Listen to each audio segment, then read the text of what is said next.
What years did you serve in the Compton Police Department, and what position did you have there?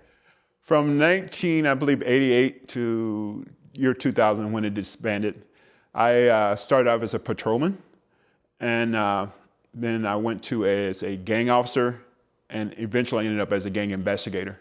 What got you into policing? What was your journey to becoming a cop? To be honest, I needed a job.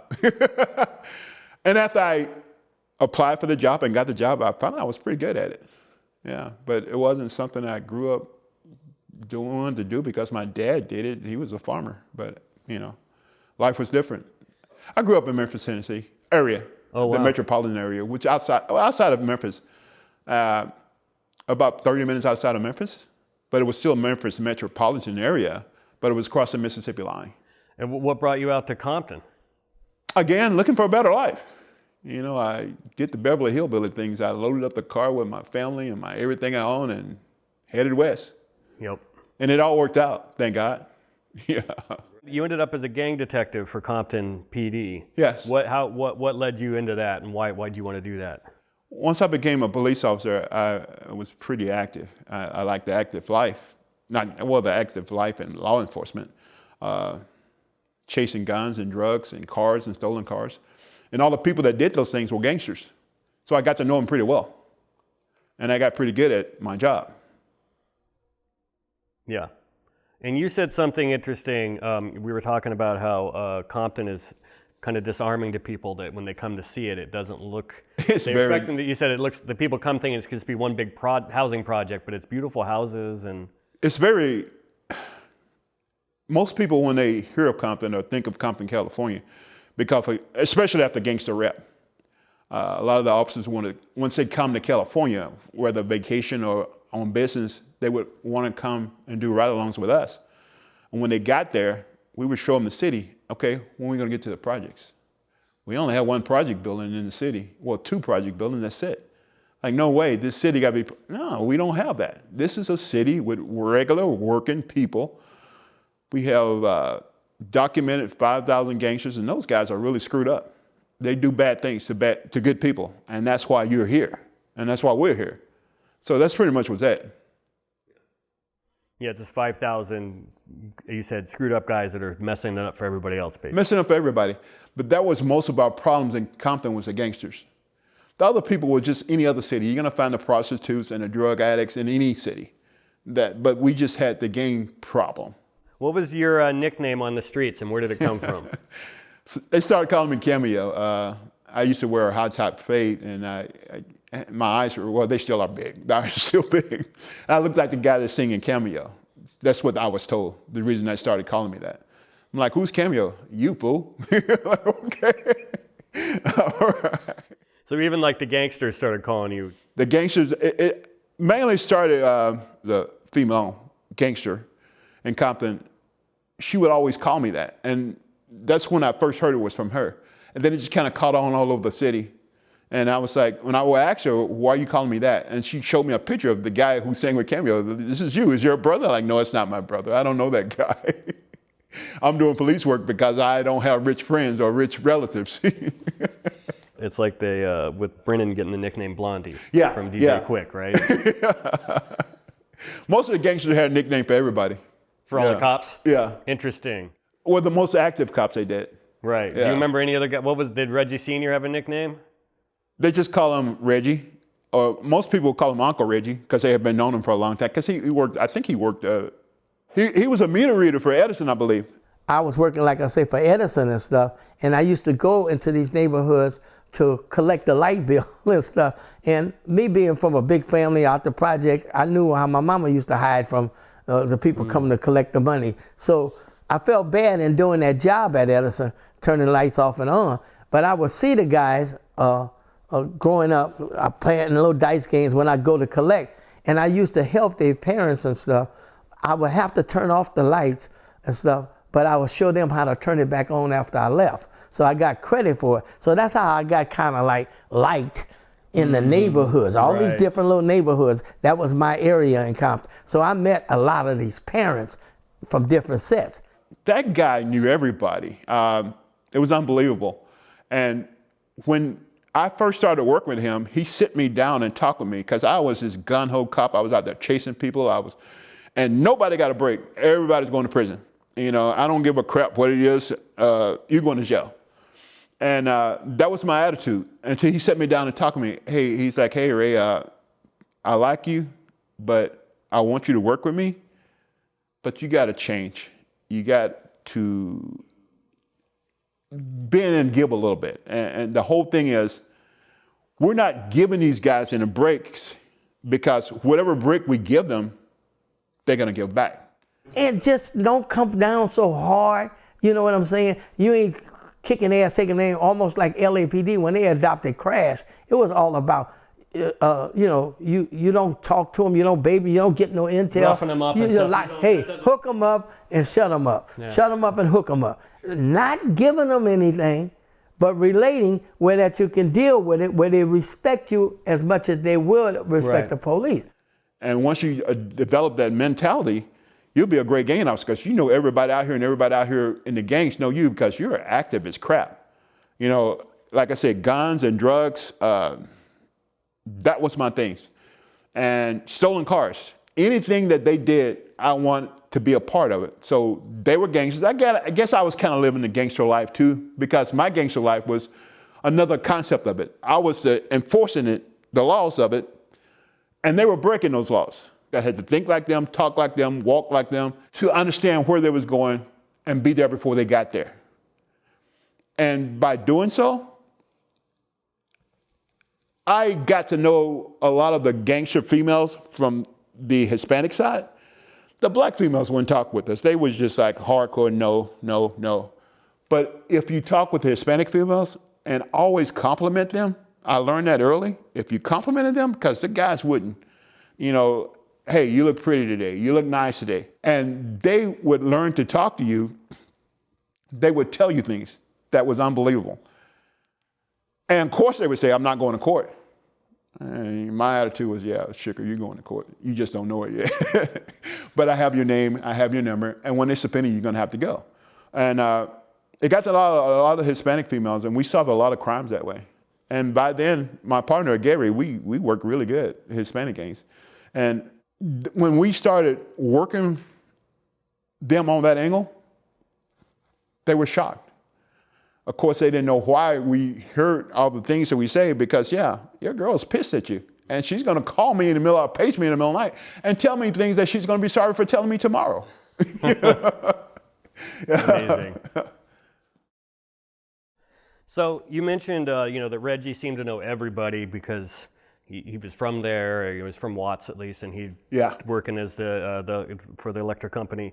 So Reggie told me that like he got to know a lot of these notable gangsters when they were kids. Like he knew Michael Duro, for example, Owl, because he knew his family. And so he was kind of like, he kind of tried to take Owl under his wing when he was a kid coming up. And you knew Orlando Anderson kind of in a similar way, I think. I was a young patrolman. He was a young gangster. And I was always running into the guy, and he was always active, and I was active, but we was running into each other on different angles. And we shouldn't say respect, but we got to know each other on a different level, where he kind of looked up to me. It's kind of odd.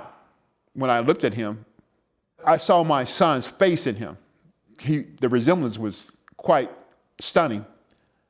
And his mannerism, the way he was an athlete, and my son was an athlete. And I could see the resemblance in the two of them. And when I saw the resemblance, I something I felt for him because he reminded me of my son. If that makes sense to you? Yeah. Yeah. Of course. And, but when I looked at him, I could see my son in him, and I could see my son, if my son had grew up in an environment, being that guy, or him being like my son if he had grew up in an environment my son grew up in. So I saw what each of them could have been, if that makes sense. And I kind of liked the kid. You know, I would talk with him. He would talk with me. He never, whenever he did what he did and I did what I did to deal with him, he never disrespected me. He was always respectful.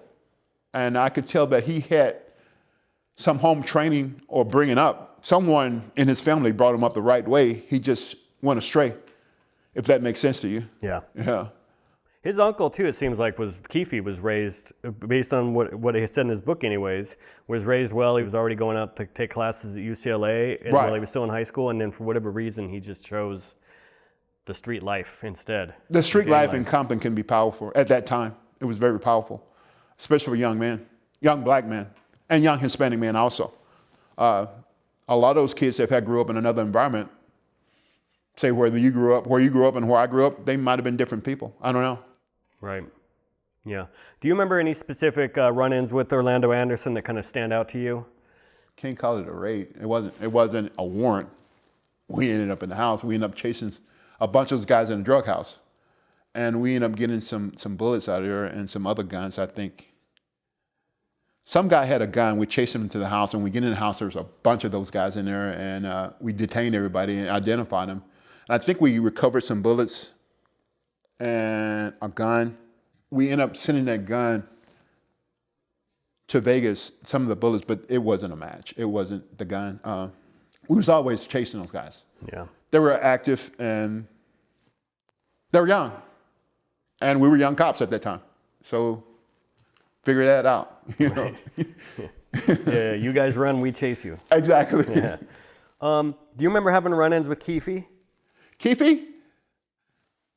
Not so much. Yeah. Keffe was more so not the street level guy. He was the drug guy, but he kept a low profile, if you know what I mean. That's what I've heard. He was kind of in the background. He was in the background. He had his soldiers out there, like Orlando and them, doing the dirty work. And he was kind of in the background, you know. The only time we'd see him if we caught him driving in a car, standing out front of his house, but he had nothing, you know. He was big time. He didn't have no dope or guns on him. He was over the gangster years. Now he's a big time dope dealer. But he basically was a shot caller. He was calling the shots for Southside, the Burrs crew anyway. Obviously, you knew where Orlando was getting the drugs from. You knew where he was getting the money from. He was more like a big brother figure, I think, to Orlando than an uncle. Also, he was leading him the wrong way, obviously. After it went public that Keffe had done his proffered statement in 2008 where he confessed to all this and named his own, fellow gang members, named Orlando Anderson, his own nephew, as the shooter. I gave it to Dre, and Dre was like, no. And Lane's like, dude, he popped him too. So Orlando shot across Dre? He leaned over on the window, we rolled down the window, popped. That his neighborhood he had tension. Wonder why. Back home. And tension, I think, with, his own family for saying, well, you told the police, your sister's son did this? Yeah, even though his sister's son's gone, but he still had that. Right. That's still in her heart. Yeah. And some of the things we told her he did, she was like any other mother. No, my baby don't do that. I don't know if she believed that or not. Right. If I found it hard to believe that she couldn't believe that he did that shit, but he didn't do that. But then again, I don't know if I would have believed about my son either. If my son's always in trouble, yeah, I'm going to believe my son. Picking on my poor baby, yeah, I get that. But she was a likable person. Yeah. And he was talking about him being respectful and kind of soft-spoken when you're dealing with him. He also he had a very clean-cut appearance. I think that the part I told you about that might remind me of my son. Right. The nice Nike tennis shoes, the gear, the clean-cut fade haircut. That part. Polo shirts and khakis and yeah. I could have seen him probably hanging out with my son. Right. Because he portrayed that image too. But he also had another image that he had. Right. That was real. I know that if he had got into a different environment, he could have been a great kid. But right. Unfortunately, he had older people pointing him in the wrong direction. From an early age, from a very early age. Right. Because if I'm not mistaken, he had got into some shit, some crap with the lad and Brennan. He shot at them. Yeah, he was with, I think they've Gladys said he was with a group there were 3 of them. They were, baby gangsters. They were like 13, 14, I think. And one of the other guys in their group shot because they were trying to get their stripes for Southside. And they were told, hey, if you can take a shot at Ladd and Brennan, you're in. And all of a sudden, man, bam, bam, bam, bam, bam, bam, bam, bam, bam. All these shots, we can hear them hitting our car, hitting the ground. So we put it out on the radio, and the troops were coming in, code 3, and we cordoned off the block. And by that time, we were kind of out of it, but because we were the guys shot at, so they didn't want us to go in and say something happened, and hey, these guys just wanted revenge, so they just kind of kept us out of it. But they went in the house eventually, and they took 3 juveniles into custody. One was Orlando Anderson, and one was Michael Durow, and the other one was Duck. Can't remember his name, but they call him Duck. He was the actual shooter. Yeah, I remember that when they got shot out. I was working patrol at the time. I was a patrolman, and we was out there looking for these idiots. Yeah. And when I got involved, listened to, Ladd and Brennan always tell me, hey, keep an eye on these guys and keep, in the back of your head, know who they are. And that stuck in my head, and I always did. And that's how I got to be gang investigator, because I always watched them, the gangsters. And I remember when they got shot at. That was just stupid kids doing stupid shit. But it wasn't stupid because you could have killed somebody. Right. It was very serious what you just did. Yeah. Yeah. Yeah. Rap star Tupac Shakur died last night after a brief life in a rough business. He was 25. And how did you feel like you guys had solved it? Like how did that come? How did you guys learn who was behind it? And We had who was in the car of the shooting. We talked with Suge, who didn't want to talk with us because if he talked with us, he was going to get violated on his parole hearing, which he ended up getting violated anyway. So he couldn't say anything. We knew he couldn't say anything. You're on parole. Whatever you say, it's going to be a problem. So he wouldn't talk with us, but then there was other people talk with us. And what led up to the shooting was in black and white. Well, in black, it was in color on the videotape that we got from the hotel. Vegas supplied us with the videotape of Orlando getting stomped by Tupac and Suge and a whole bunch of mob Peru guys. They were mob, but I think they were more so Death Row guys. Who were mob and Death Row was the same thing. Right there on the cameras. When we did Suge's parole violation, him and Orlando had gotten together somewhere and talked about some thing they was going to say in court. And Orlando said everything Suge wanted him to say in court. And I get why he was doing it. I don't know if he got paid or what the deal was with that. Well, it all started in Lakewood Mall. That was the shopping spot for Compton citizens. If you wanted to go to Foot Locker, there was a Foot Locker in Compton way back before the riots, but then it got burned down. So naturally, it wasn't coming back, and I can't blame them for that. Not only did they get burned down, but everything they owned got stole before it got burned down out of the store. There was one still in Lakewood. The closest one was in Lakewood Mall. So if you want to go buy the nice Jordans or whatever you want to buy, or you want to buy the nice gear or necklaces, jewelry, you had to go to the mall. And the only mall that we had was Lakewood. So they went there, and when they was there, a guy from Mob who worked for Death Row had this nice Death Row necklace on, and some guys from Southside took his necklace. When they was at the fight, the guy pointed at Orlando, and when he turned to look, it's too late because Tupac's right up on him, stomping the crap out of him. And Tupac, he grew up in a different environment. I don't really know if he gangbanged. I don't know if anybody had any things that he gangbanged, but he identified himself as a thug. But I think his life was more so into the Black Panther lifestyle that his mom was in. And I think she brought him up that way. And those guys, they had some thug in them, but they had some good things in them too, because they fed the kids. They did a lot of great things for the community. And I think if you notice how he talked and how he spoke, he was well-spoken, well-educated, and you can see that was from that Black Panther mentality. They was well-read, they believed in that stuff, and they portrayed that into him. Because that guy was ahead of his time. He could have did some great things if he had got with the right environment. But unfortunately, when he got with that death row environment, that didn't help him much at all. Even though he had a lot of that in him, I don't think that helped him much at all, because they put that gangster life in him now. And I don't think he was brought up that way. As you see, he was, at his age, he was already a great rapper, and he had some pretty good movies too going for himself. So he had a great career going for him, that he could have did some great things in life if he had kept on the right track. Yeah. But unfortunately, he got on that Compton track, and that's not good, as we know. Yeah. So there's stories that that the Southsiders guys, like, I mean, all the guys in the cars outside of Keffe, all the guys were in the Cadillac. Terrence Brown, DeAndre Smith, Orlando Anderson.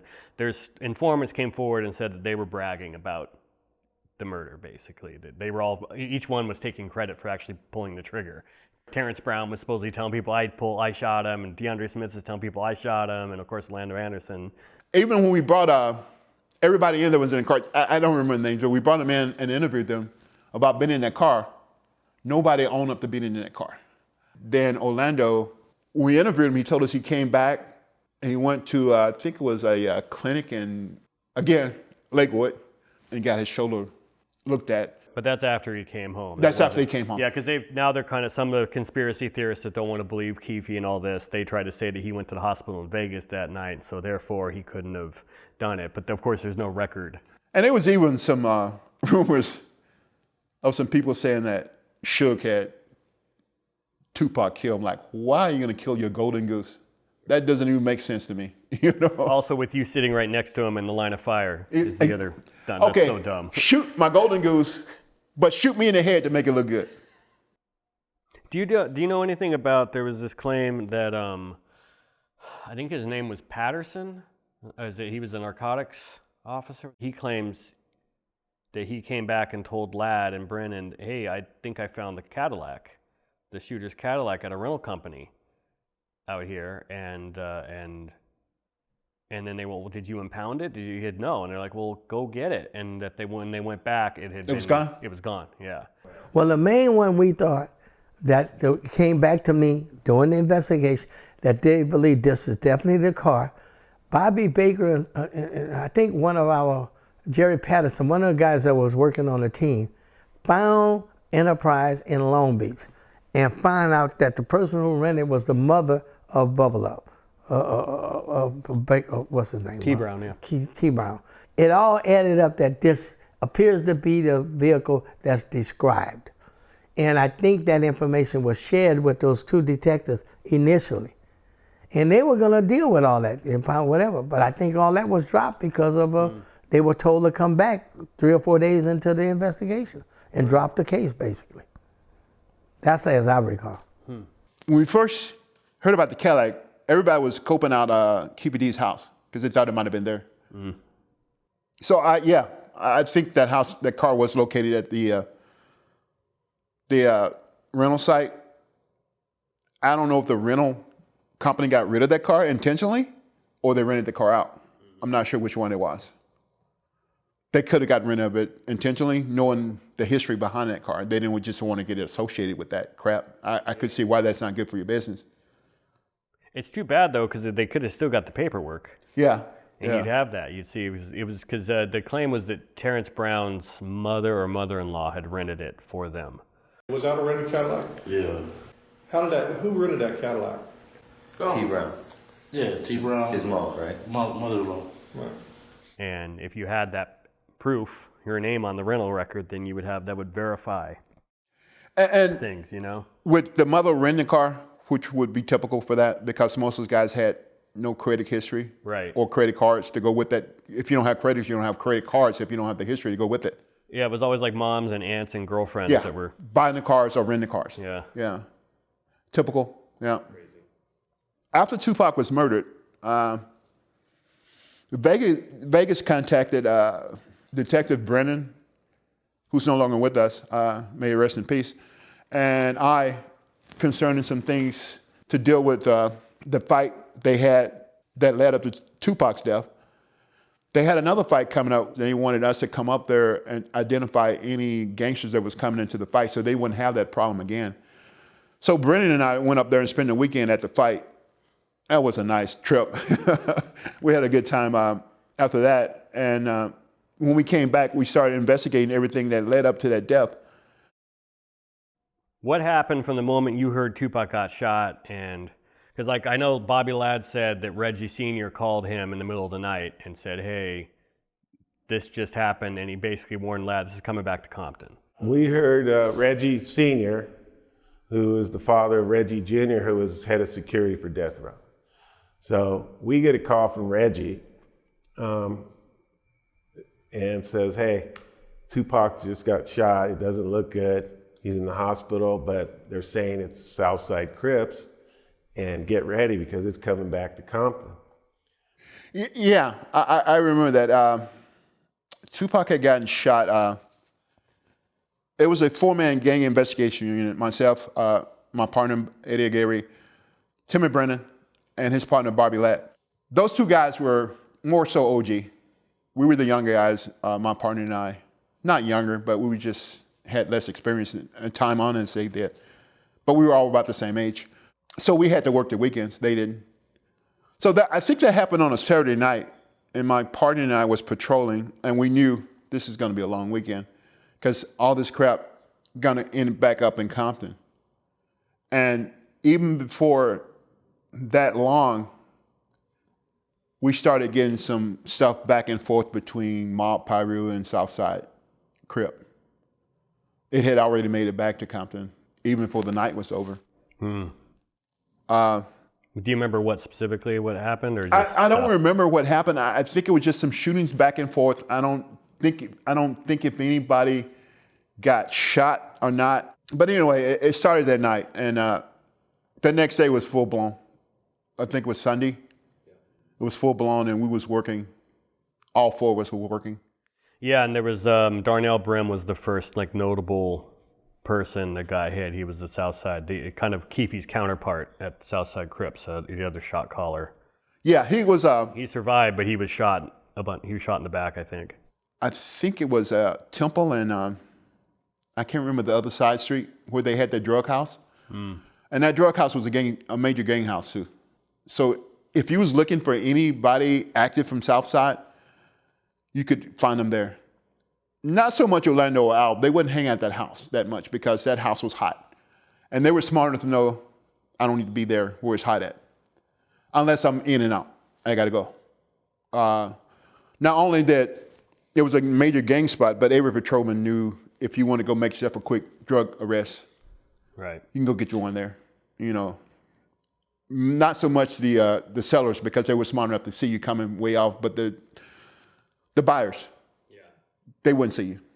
You just sit down the street and you just pick them off as they go out. And, you know, that was an easy felony arrest, you know, so. So the gang war gets going. What are you guys doing about it initially? That thing get going, and it's not much we're doing because we're just running back and forth from shootings. Right.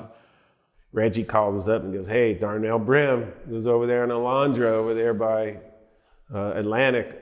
Off of Castlegate, there's a little store. He was walking in his store, and they did a drive-by, shot him, and they accidentally hit a little 10-year-old girl who's in critical condition. So he said, get your asses down there. And we said, hey, what's going on, man? He goes, I don't care what, just drive around so they can see you, right? That was Reggie's, right? Just so they can see you. Because, you know, on a Sunday, there was no scene that was already taken up, but he didn't. He just wanted us to drive around. And the divide line south of Compton Boulevard, that was kind of like the major divide line between the Crips and the Pirus, was that Compton Boulevard line. Right. Although the South Side Crips hung out farther south down toward Greenleaf, and the Pirus hung out more north up toward Rosecrans. So that's where it's the divide, and we was just running back and forth between those lines. Yeah, and that's I think where Suge lived, where he'd grown up. Heron was up there. I think the McDonald's, all the Buntry and all them, James and Timmy. North of Rosecrans, yep, yes. All up there, yep. Up there, yeah. We did a lot of search warrants that ended up with Southside, Mob Piru, Ludus Park Piru, that whole big deal. It was a mess.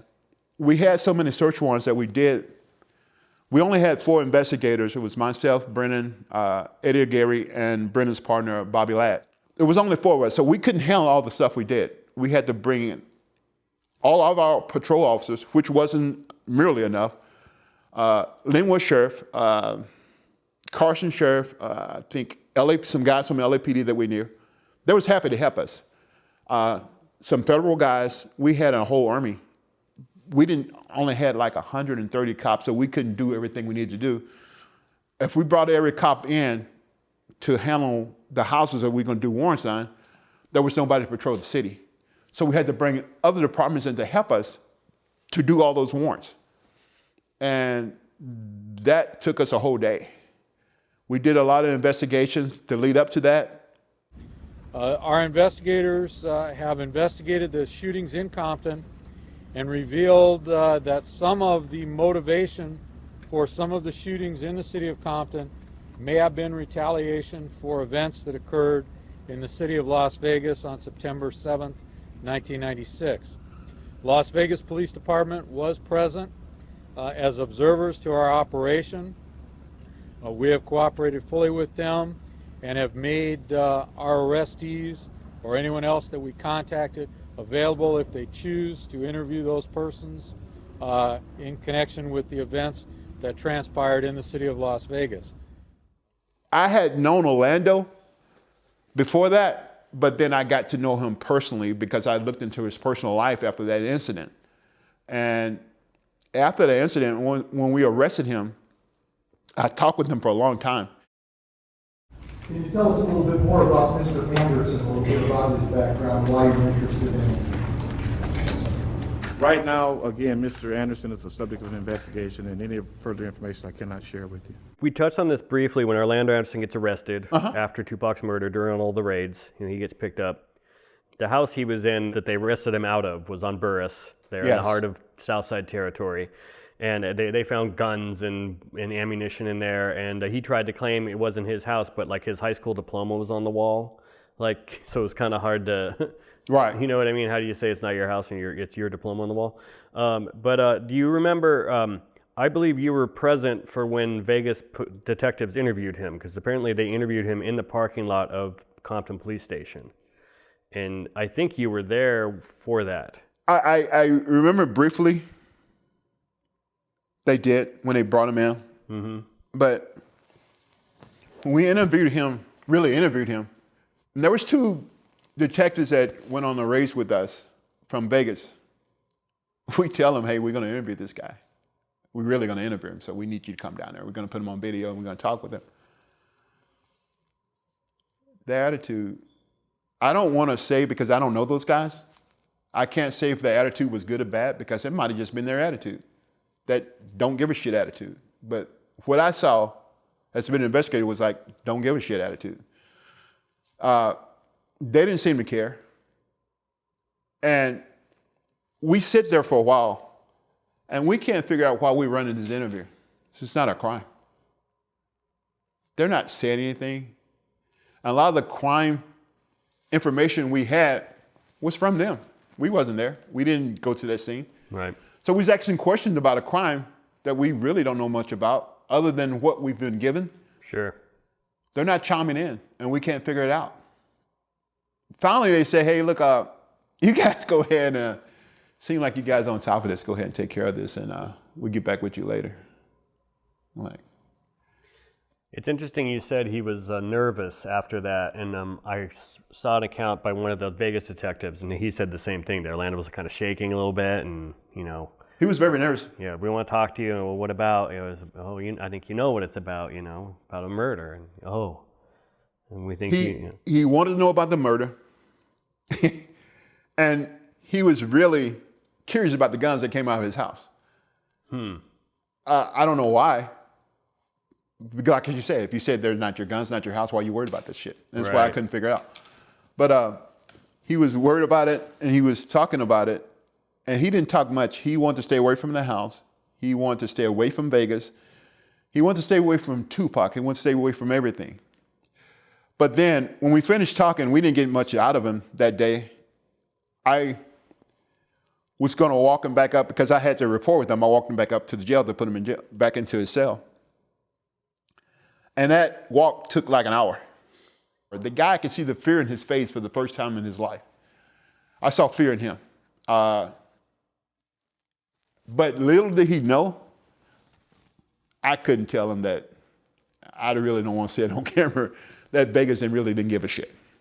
Excuse my language. I couldn't tell him that. You'll probably be okay. Because from what I'm reading from these investigators, this gangster crap is back where it belongs, in Compton.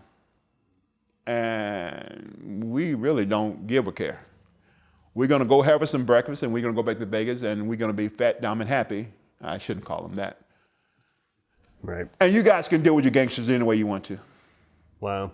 But we're telling these people, we can't deal with these guys. We're not police officers in the state of Nevada, and we can't enforce a Nevada crime. We're California police officers. We can only enforce California crimes.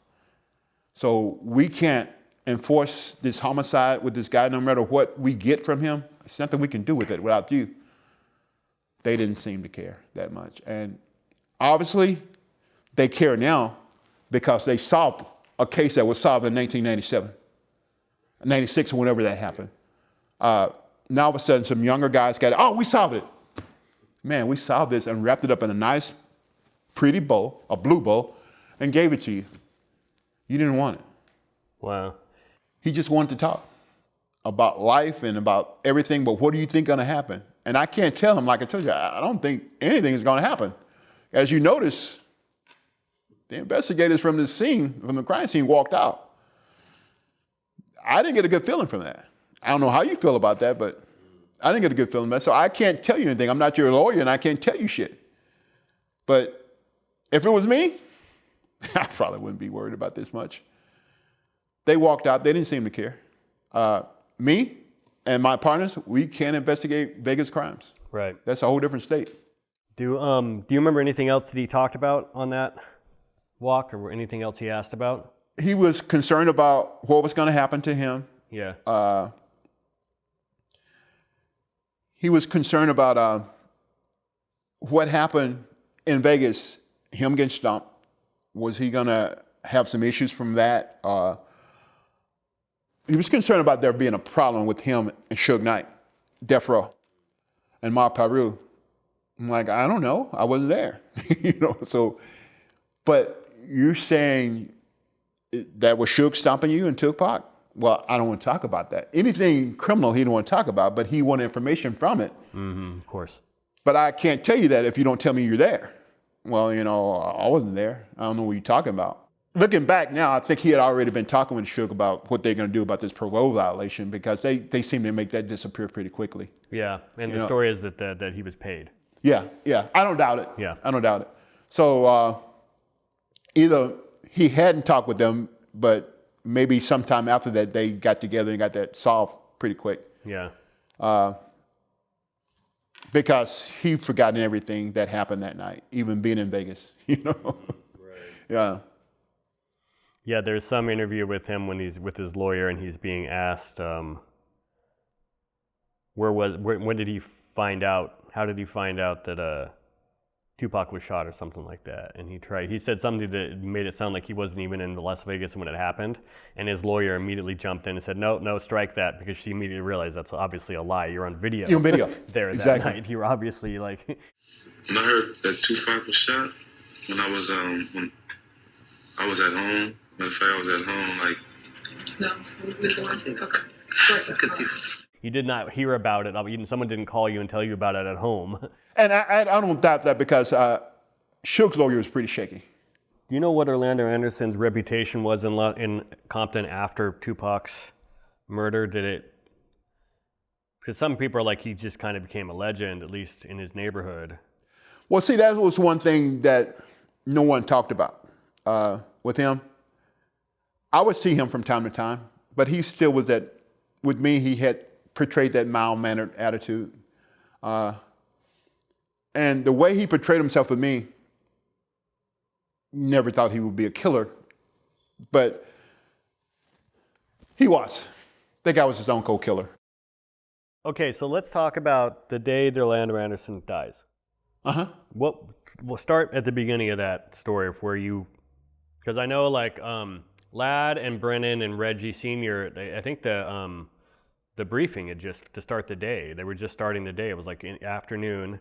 They just got out of briefing, and they says they were out in the parking lot and they heard the gunshots because only a few blocks away at the Rob's Car Wash where the shooting happened, and they immediately they thought someone was shooting at the high school. Right. It was kind of weird. We were just on the back lot of the police department, Tim and I, and the other two gang officers, Gary and Richardson, and we're all talking to our boss, just standing on the back lot, right?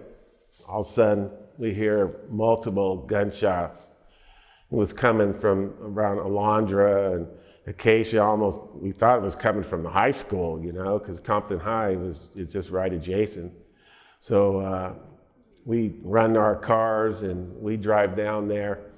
Whenever there was a shortage of patrols, officers, we had to give patrol 1 day or 2 days a month in patrol. So that was my patrol day. So your gang unit, but you'd have to go work patrol a couple days a month to make up for shortage. Gotcha. That was my patrol day. Yeah. So that day I was in uniform working patrol. So I head over there. When I get there, there's people shot there, and the owner of the the car wash recognized me, and he tells me, "Hey, there are some guys just left here," and I think it was a Jimmy. Yeah, it was like a Blazer. Yeah. Yeah. Yep. The owner of the car wash calls it a Jimmy. So I recognize the Jimmy as that Blazer type, and he said they just left here. They went up the street. I think the street right behind the high school. They left going eastbound on the street. So I start to follow them. As I get behind the car, I see the car stop on that street right at Acacia. I think that's Acacia, right before the railroad tracks. The car stopped there. I just pulled over to the curb. So I'm flying down, and all of a sudden I see a guy out in the street. It turned out to be Michael flagging me down. Michael Duro. He knows my car. You know, everybody, the gang members, they know. So I see him flag me down, and I get out, and I'm smart enough to know shooting. Michael, where he is flagging me down, he involved in it. He got something to do with it. I don't know what. Maybe shooting. But anyway, I grab him, I get out the car, I say, Mike. He said, Rez, they shot Lando. Orlando's on the ground. He's already out of the car. I don't know if he fell out of the car or I'll pull him out of the car, but he's on the ground with the door open, the passenger side door open. He recognized me walking up to him, and he started to yell. Reggie was there, and Reggie said, deal with this. I'm going to go to the car wash. Okay. So at the time he said, deal with this, I'm going to go to the car wash. My partner pull up in our regular gang car. Ed Gary pull up, and he blocks traffic, and he asked me what's going on. I'm like, I know, I just got here too. And we started to talk with Orlando, and Orlando's screaming for me, hey, Cameo, come here. He wants to talk with me. I could see the fear in his eyes again. Now he's really afraid. He's fearful. And he's like, hey man, you think I'm gonna be all right? I'm like, I don't know, I'm not a paramedic. They're getting here, they'll be here in a second. They're coming, just hang on for a second, they'll be here in a minute. But I know he's shot, I think it was in the back, and most of the guys getting shot in that spleen, they don't do too well. They usually bleed out inside. And I can't tell him that, but I'm telling him I don't think you're gonna make it because you're probably bleeding inside because I don't see any blood coming out of him. But I know where it's going. The pool is bleeding up inside, and eventually it's gonna choke you out because you're not gonna be able to breathe. And but I can't tell him all that shit. So he's like, you're gonna be okay. And the guy wants to hold my hand. And but I think it's that report I told you about. He wants to hold my hand. Just come on, hold my hand. Tell me I'm gonna be okay. I'm like, I think you'll be okay. Just hang on. And Ray, I could see him talking to Orlando on the gurney, saying something to Orlando.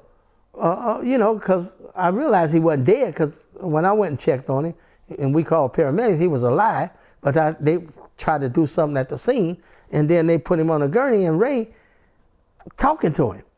We're talking, and the paramedics are looking at me all crazy and shit. So I'm telling them, and I been down and started telling him, man, look, I tell him straight up, just in case you're not gonna be okay, I don't think you want to go to God with this on your conscience. You want to tell me about Tupac? Whatever happened up there in Vegas? he looked me in the eye and he don't take me serious because I don't think he's gonna die. So he don't take me serious. And I tell him again, like, I don't think you want to go to, and Eddie's sitting there looking at me all crazy, like, oh, fuck you doing, man? It's like, I don't think you want to tell this. I don't think you want to go to God with this on your conscience. You know, I'm not priest or anything, but I do believe in God. I don't know if I want to go with something like this on my conscience. Anything you want to tell me about shooting Tupac? Did you really kill that guy? I mean, you know, this was really a prominent guy, a rapper, and I think he had some great things going for the black community. Did you really kill this guy? And he looked at me, oh, fuck you, Cameo. I want to talk about you. Are you telling me I'm going to be okay? Pretty much what he said. I want to talk about me, not Tupac. But he asked him, did you kill Tupac? And he said, fuck you, Cameo. Which would have been beautiful if he could have got that out, because it would have probably held up, you know, to do that. He asked him straight out, hey, did you kill Tupac, whatever, right? He just looked right at him and then basically said, fuck you. And he died right there, so. The last thing he said was, fuck you. Basically like that. Not in a disrespectful way. It was just the way he and I talked. But I didn't take it disrespectful. I just knew he wasn't going to tell me anything about that because in his mind, what if I live? Right. And I already... You just confessed. Yes. So he can't tell me that. And so he's still holding my hand when they put him on the gurney to take him to the hospital. So I walk him to the gurney. I'm like, man, I don't know. I'll come up and see you later. But he was gone by the time I had a chance to get there because we had to take the row. Eddie and I had to store the car and take the row to book the row for the other two murders. So we end up getting the full story about what happened. And I guess Orlando was up at Mom's Burgers, which is across the street from the car wash. And I guess he was up there and he'd been drinking because his auntie died, I believe. His great-grandmother. Grandmother, yeah. Somebody died. He was up all night drinking, and so he was going to go over to Mom's Burger, and then... Everybody in Compton, from drug dealers, thugs, gangsters, judges, lawyers, doctors, cops, everybody visit Mom's Burger. That place was famous. Their burgers was awesome. That's when he saw the Corner Pocket Crips sitting in the car over there, which is Michael Stone, his nephew, Jerry Stone, and Daniel Smith. They were sitting in the car, and these guys from Corner Pockets were some major players. And they had purchased some dope from the Southside Crips to DeAndre Smith and Orlando Anderson, and they didn't pay him for it. So he sees him, he's at the burger place, he sees him and he goes up and he picks up his best friend, Michael Duro, drives back to the neighborhood, then they drive back to Mom's Burger.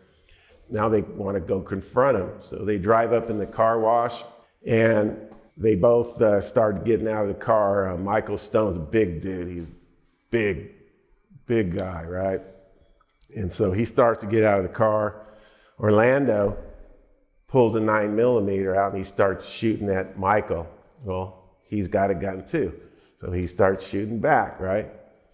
And Orlando gets hit in the car and he falls in the car and Michael Duro picks up the gun and starts firing back at him, right? So they're having a gun battle go back and forth right back there. So Michael Stone gets hit, Jerry Stone gets hit, Orlando gets hit, and that's when they took off and he crashed down the street where Reggie found Orlando and Michael Duro.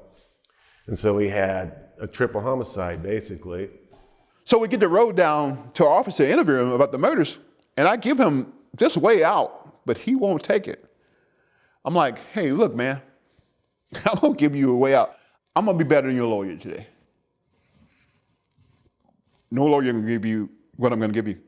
Hey, man, there's 2 dead guys out there at the car wash. There's a dead guy on his way to the hospital. It's your homie. Oh, he's not dead. Like I said, there's a dead guy on their way to the hospital. Well, he's not gonna die. Oh well. But I'm gonna give you a way out. 2 dead guys, 1 dead guy, 3 dead guys. Somebody gotta pay for that shit. 1 live guy. Guess who's gonna pay for that shit? You. So in my book, 3 murders equal capital punishment.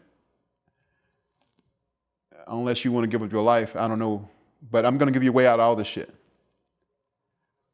Orlando, my homie, come to get me because those guys over there owe him money or whatever.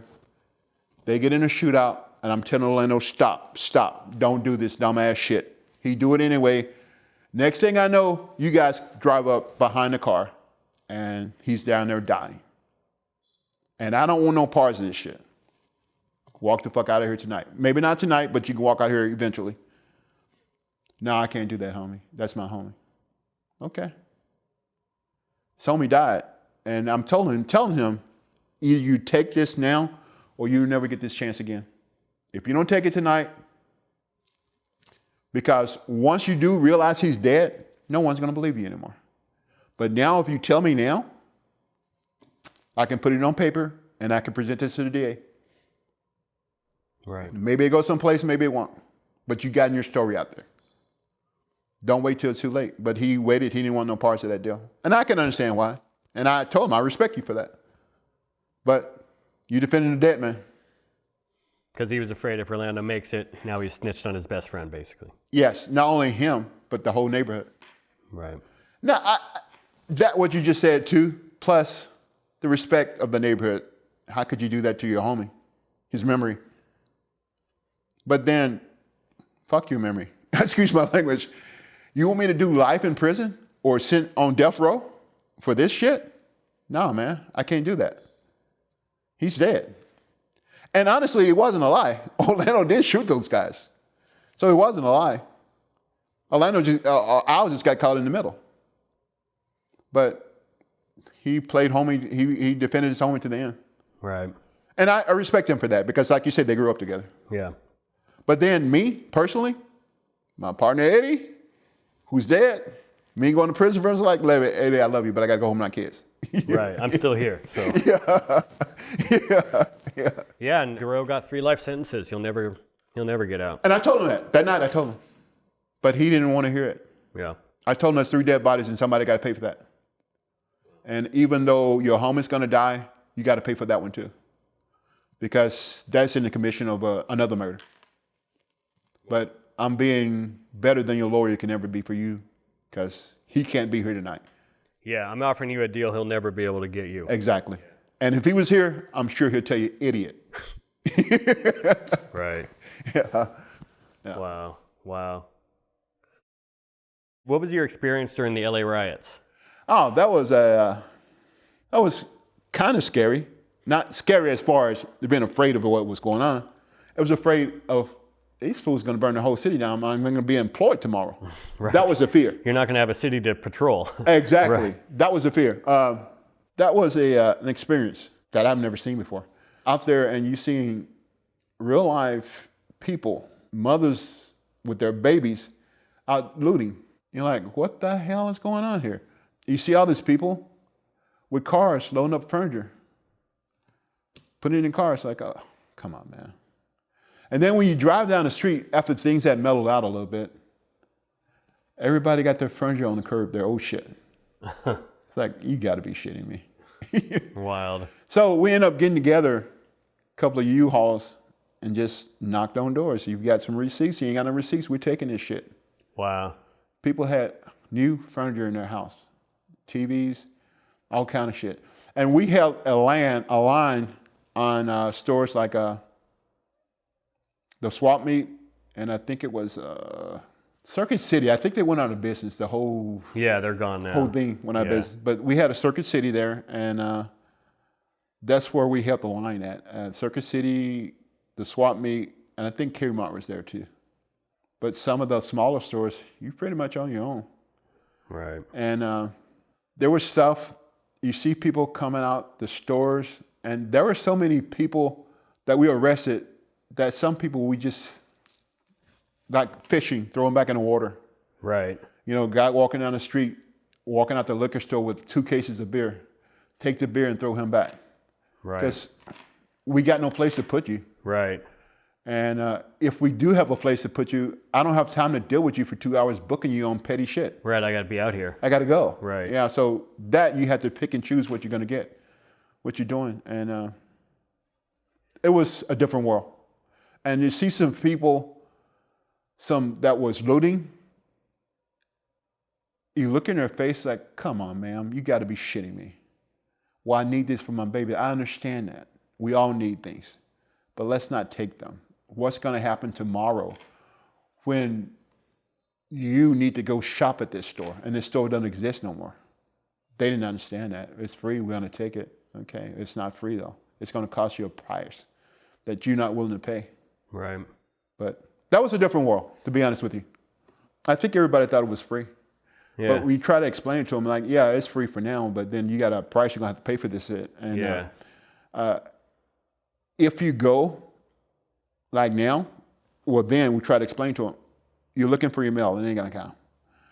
But you want to go and get gas, and you wonder why Paramount Sheriff in the city of Paramount have roadblocks at Compton city limits? They don't want your shit in their city. So yeah, you need gas, but you ain't going to get it because the service station here can't give you gas. They're locked down. So now to go out of Compton, you're stuck in this city because we got roadblocks all around the city. Nobody wants you in their city. Wow. Paramount don't want you. Carson don't want you. Nobody wants your crap in their city. And LA don't give a shit because they are the free for all too. Right. So nothing's going to happen in LA. I mean, I was living in North Orange County when that happened, and Sports Mart got looted near us even. Right. It just spread. It was weird. It was everywhere. Yeah. It was everywhere. I remember the first night it happened, it was crazy. I think we started working at 3 or 4 o'clock in the afternoon. But about 5 or 6 o'clock, it's full blown crazy.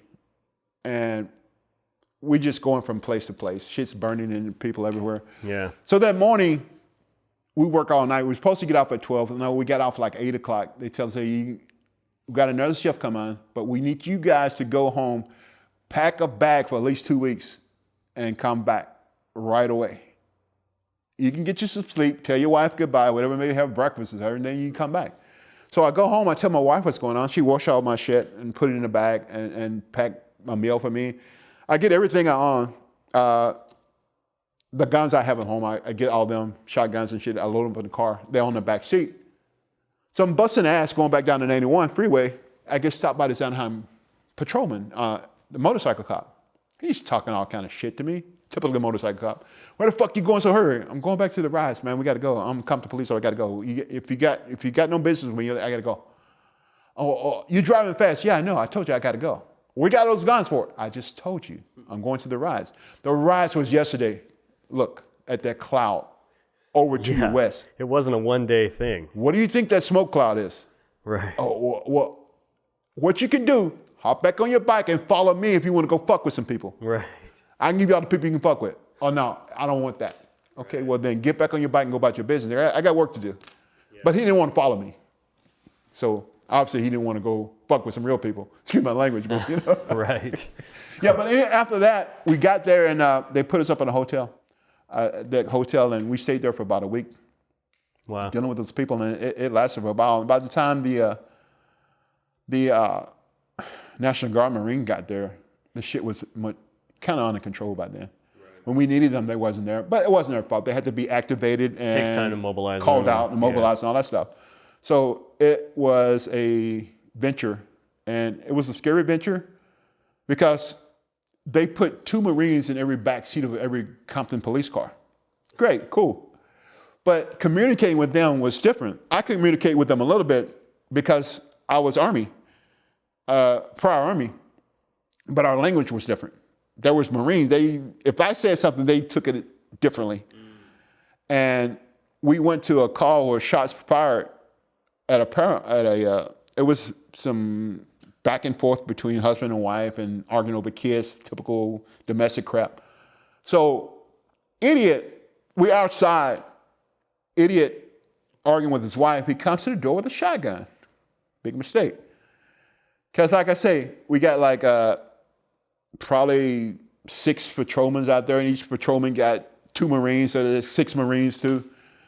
So one of the patrolmen, which was a former Marine, said some dumbass shit, cover me. Not good. I knew it wasn't good when it came out of his mouth, but I can't put it back. So he said, cover me to a Marine in an active fight is lay down gunfire. And they lit that house up.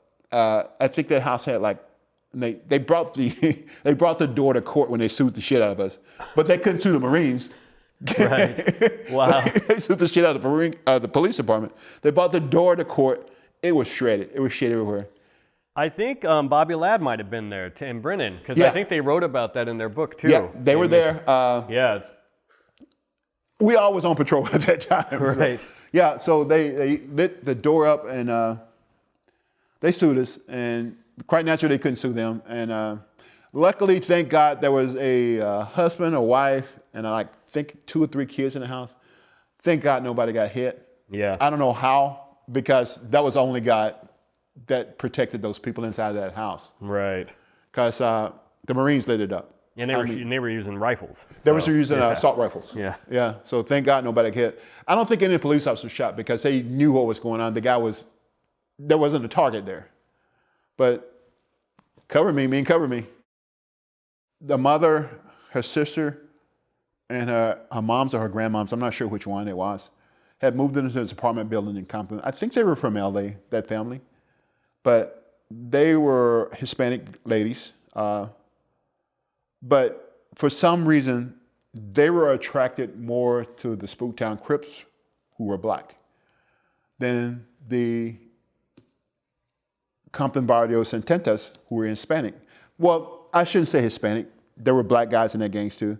There were Hispanic guys. You can't just say black and Hispanic gangs, predominantly Hispanic and black gangs. But anyway, one gangster from the 7-O's had a liking to one of the young ladies. She wanted nothing to do with them. She liked the Spooktown Crip guy. And he wasn't having that shit. So he came by one day and the Spooktown was out there talking to the girls. The girls made one fatal mistake. She was outside. Well, she didn't make a mistake. She got the right to go where she wanted to go. But she had a baby with her. That was a mistake she made, had a baby with her while she was talking to a bunch of gangsters. And we had kind of talked with them and tell them, hey, you know what? I know you like these guys, and these guys ain't what you are, think they are, and I know you should know that because looking at you and talking to you, although you're from LA, you're from the environment. You know the environment, so don't be hanging around here. Well, I don't think it's like that. Compton is worse than LA, baby. I know you don't see it, but trust me, this silent thing that you don't see is a killer. So she was out there on the street talking to the guys from the Spooktown Crips. And the guy from 7-O, I forgot his name, he drove up in his car. He had a unique car. It was a 5.0, white 5.0 Mustang. Yep. And everybody knew the car. And the car is loud because the car is naturally loud. That's the way they make them. It was a fast car. Yeah. And but he drove up. I guess his anger wouldn't let him go get a stolen car. He didn't have time for that. He did a drive-by in his personal car. Only person he hit that day was a baby in a stroller. The baby in the stroller is dead when we get there. And me and Eddie, it was only like a block from the station. We was on the back lot when we heard the shots. And we get there pretty quick. And we get there, we get to the baby. We even beat the paramedics there. And we get there, the paramedics talking like, oh, the baby's dead. Like, just take the baby out here. We know that, and we know we don't take dead people, but take this baby and go to the hospital. Just get the fuck out of here. Because it's going to be better enough with this parent, with this baby here. And if she asks you anything, just tell her, we need to get her to the hospital. We got a rhythm or whatever. I don't know what a rhythm is, but just tell her. He did that for us, and got the baby out there. And it was just heartbreaking, seeing this baby in a stroller, shot to death. And if I'm not mistaken, the baby was shot in the head. You know his baby's dead, but to get this seen from Ben, because more and more people are gathering, and it's going to get out of control while these people see this baby here, just take the baby and go, man. I know, just do me this favor. I know you don't do it, but just do it for me. Yeah. But the baby, I know, but just take it. Because if you don't, we're going to have a lot more dead people because people are pissed off out here right now. Right. Just take them and go. And it was a nasty thing. And we end up getting the guy. I don't know what he ended up. I think he got an LWOP, which is 25 to life without the possibility of parole. He got an LWOP, life without possibility of parole. On that case, it was a pretty simple case. And the last I heard before I left Compton, he was still trying to fight against an appeal. Come on, man. Right. Everybody know who you are. Yeah. And honestly, we even got gangsters damning your ass out. That's just how. Because you killed a kid. You killed a kid. This is how fucked up. Even guys from Spooktown like, this is fucked up. You know, so they was willing to be witnesses too. I don't want to say that on, you know, Sure. because it's just how screwed up that was. Yeah. That was one time we had no problem finding witnesses. It was terrible. Yeah. Yeah, my dad has, he has a little bit of PTSD from his time as a cop. And he says the one recurring image he always has was this little boy drowned in a pond at a park. Mm-hmm. And he goes, I can still see the boy's face when they pull him out of the water because I had to be there.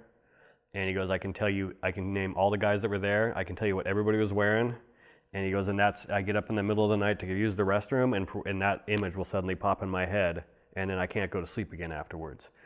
Do you have lingering from stuff like that? I mean, it's not something most people ever see in their life. I don't, but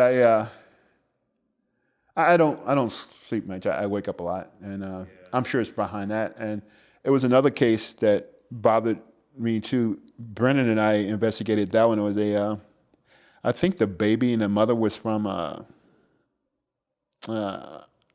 forgot what neighborhood they were from. I think it was from a Crip gang. The father was from there. The mother and the baby wasn't from there. It was just the father. They were just with their idiot father, excuse my language at the time. He wasn't doing anything. He was just driving down the street in his car, and they recognized him, and they shot him up. But the only person they hit again was a baby that was strapped in the car seat in the back seat. Right. And you know, it just shot to pieces. Yeah. You know, and it brings something out of you, a lot of anger, and we went hardcore on that too. All this shit's coming back to me, but I'm sorry. Yeah, right. No, that's fine. You know, when I left Compton, I had a lot of knowledge and experience in gang and investigation. I tried to use that for the sheriff department. For some reason, they didn't want me. And then I left Compton and went to Industry Sheriff Station to be closer to home, to raise my kids. And I said I was going to put all that behind me, and I kind of did. And that's why it takes a minute to bring all those things back. Of course. Yeah, because I just put it all behind me. Yeah. You know, because I was good at it, you didn't want it. So, but they would always call me. What about this guy? Dude, don't call me anymore.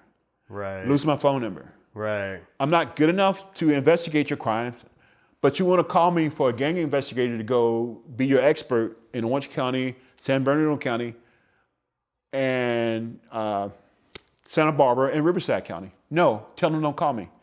Because you don't have a Compton gang expert. Use the ones you have in Compton. Yeah. Well, they don't know. Well, I don't know either. I forgot. Yeah, I came across a court case where you testified as the gang expert talking about two Crip sets and how they fight with each other or they don't like each other, that kind of stuff, yeah.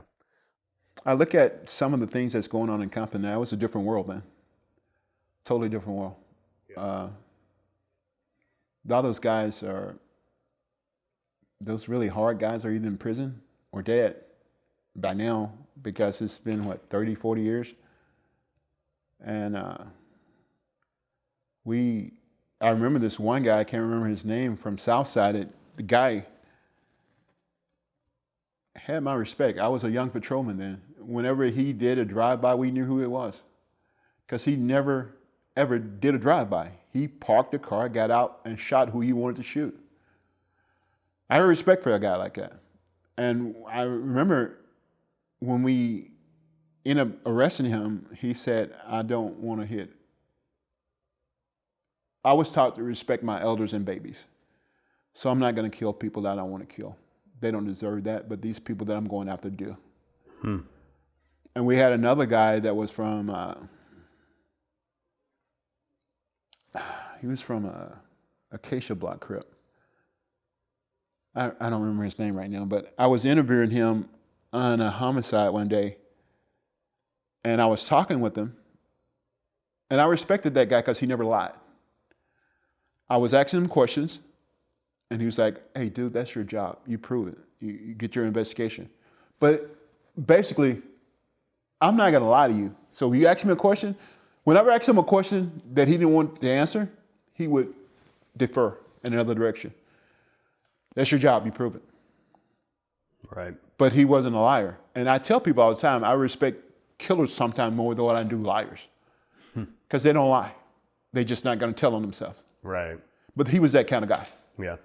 I'm not going to tell you anything about me. But you do your job, you prove it. That's all he would say, do your job and prove it.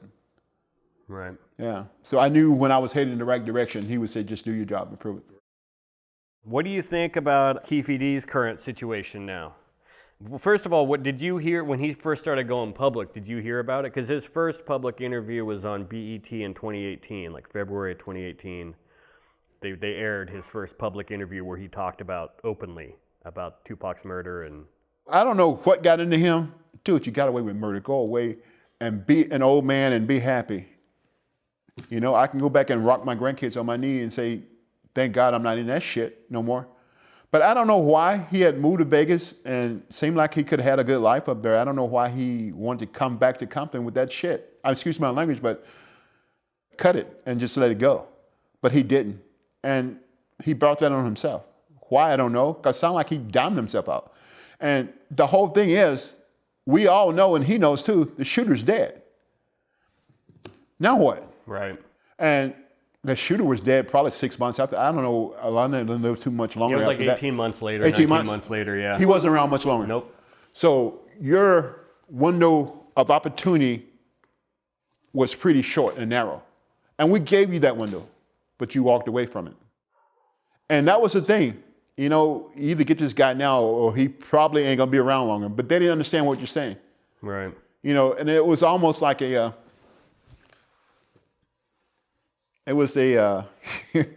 sad to say. And Eddie and I used to ride around. I used to tell people all the time, he looked like a dead man. And Eddie said, why you tell him that? I don't know, but he looked like a dead man. I don't know if I can see that, but he looked like death was with him. And Orlando started to look like a dead man after a while. Mm. It looked like death was right on his shoulder. Because I don't know if a lot of people believe in God and Satan and all that shit, but sooner or later it's coming back on you. And and when Satan gets you caught in his trap, oh well. So, you know, and that's why I would say people, you look like a dead man. You know, you can only do so much dirt. After Tupac's murder, Orlando told one of his lawyers, you know, I don't think I'm going to have a very long life.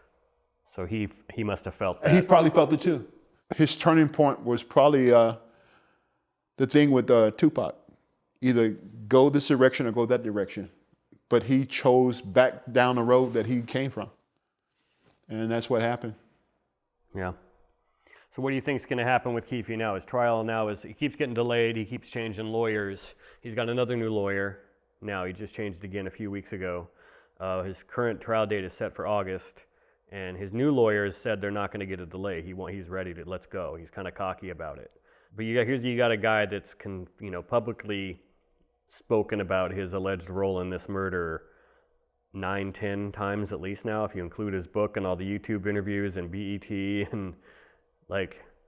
I think with the book he wrote, the things he said about himself, and I don't want to go into their investigation of what we did, what we got from him, but because it's still active with them. Sure. With what we gave them, I think they can get a conviction out of it.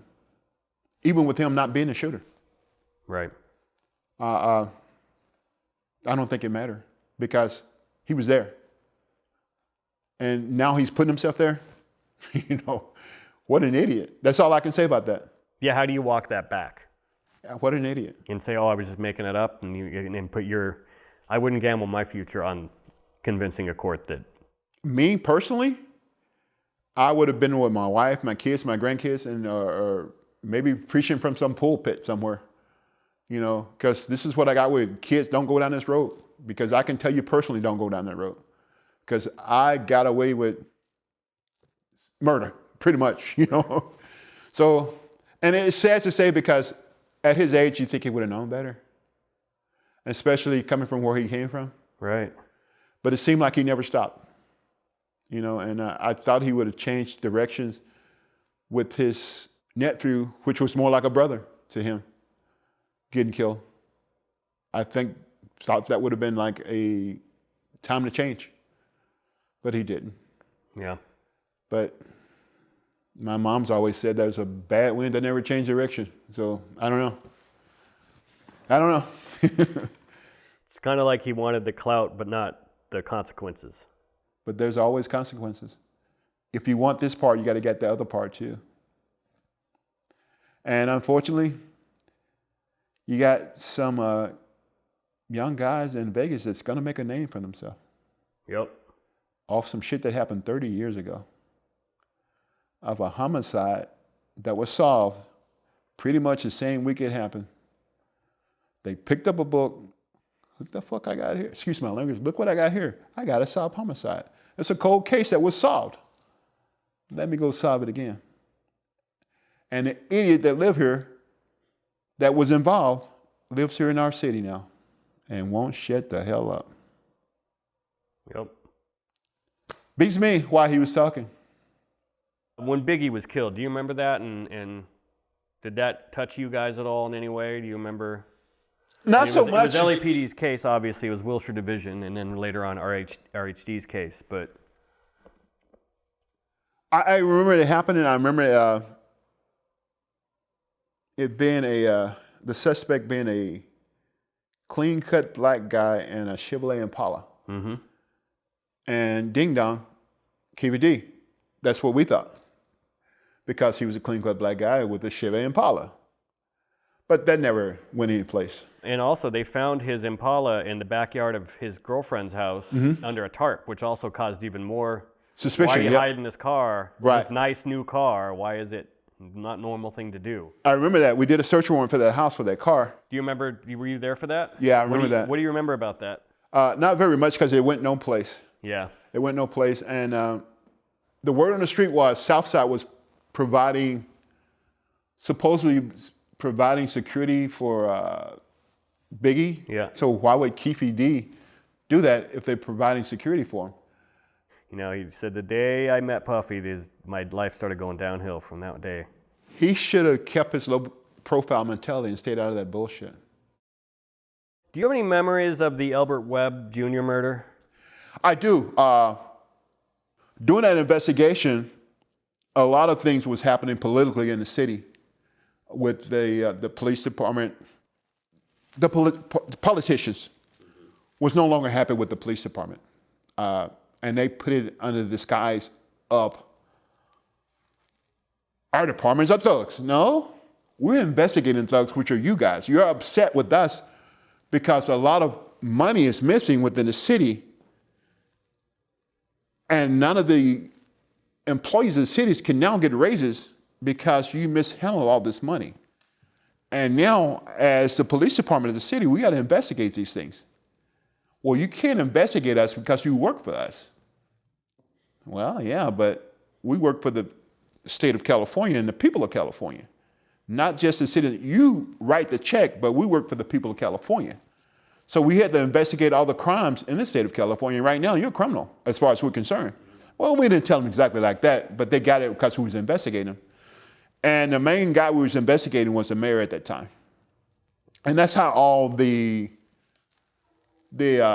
controversy came about with the police department and the politicians. But naturally, the politicians hid it or said, no, we were thugs and they was investigating us. Well, no, yeah, you're going to say those things. But then they even got the sheriff department involved. We was going to a city function, and I thought it was pretty chicken shit, excuse my language. We was going to the city, one of the city functions involving that thing with the political thing, with the councilman and all of the mayors. And the mayor had called for the sheriff department to have their SWAT team stationed. The only building that the sheriff department was in control of in the city of Compton was a court building, because they ran the court building. So he put his whole SWAT team, a couple of SWAT teams, under the court building just in case the police department got out of control. I'm like, dude, you action for an armed shootout here. You got the police department here and the sheriff department up here, and they have no idea what's going on just based on what you said. And when they started doing the investigation and of the police officers, we came in one morning to work, and all of a sudden, there are sheriff department personnel in our building. What are you guys doing here? We're doing a background investigation of you guys. For what? To see if you're gonna make good sheriff officers, sheriff deputies. Excuse me? We have a police department. You don't need to be here. You need to leave. No. We have permission from the city council to be here. And that's how they handle that. Totally unprofessional. Right. You know, it bothers me now still because at the time that happened, I was the vice president of the police association, and no one got in touch with us about any of this stuff. We could have handled that a better way, I thought. But that was what the mayor thought he could do because he was the mayor. And unfortunately now, the citizens still love that guy. And I don't know why. And for people who don't know, the Compton Police Department was shut down in 2000, and LA County Sheriff's Department took over policing for Compton. Yes, at that point. yes. But then all you guys went over to the Sheriff's Department. Nobody went anywhere. That night, unfortunately, the city council and the mayor thought that the sheriff was going to hire a whole new police department and all that stuff. The night we went from Compton Police Department to Los Angeles County Sheriff, all we did was went back in the locker room and changed uniforms and went back on patrol. Nothing changed. Nothing changed. Not the people, not the personnel. We were a little lost because we didn't know the sheriff system at the time, but we caught on to that because we were professionals. We never lost a beat. The sheriff party never lost a beat. Yeah. They put the administration in the watch commander office and the administration as field sergeants, but all the patrolmen were still Compton police officers. And the sad thing is, nobody knew it. Oh, those screwed up Compton police officers, man, we hate them. Yeah, really? And it was funny. Yeah. All I did was change uniforms. But you talking to me like I'm a different person now. I am the same person I was 2 hours ago. No one knew it. No one noticed it.